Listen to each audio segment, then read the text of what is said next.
The Supreme Court has stepped in and agreed to hear former President Trump's claims of presidential immunity. Bree Jackson is in D.C. covering the impact this ruling the court could have on the election interference case against him. Bree, good morning. Good morning, Maureen. So the Supreme Court had waited nearly 3 weeks to issue its ruling on how it would proceed in this case. Now the decision to hear oral arguments will temporarily stop the federal election interference case against former President Trump from going to trial. Supreme Court justices will decide whether or not former President Trump can use the defense of presidential immunity in the criminal election interference case against him.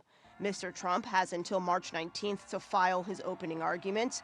He's already made his case on the campaign trail. If you have a president that doesn't have immunity, he's never going to be free to do anything because the opposing party will always indict him as soon as he leaves the White House. An appeals court had ruled against him, saying former President Trump has become Citizen Trump with all of the defenses of any other criminal defendant.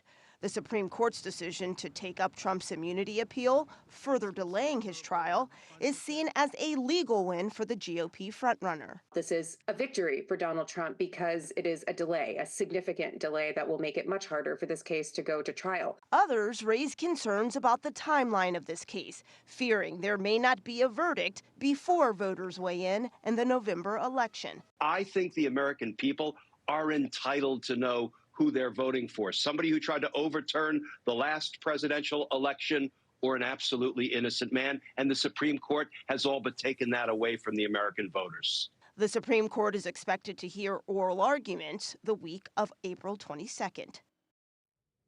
And this case was originally set to go to trial next week on March 4th, but that timeline was delayed when the case was frozen in December following an appeal from Trump's team.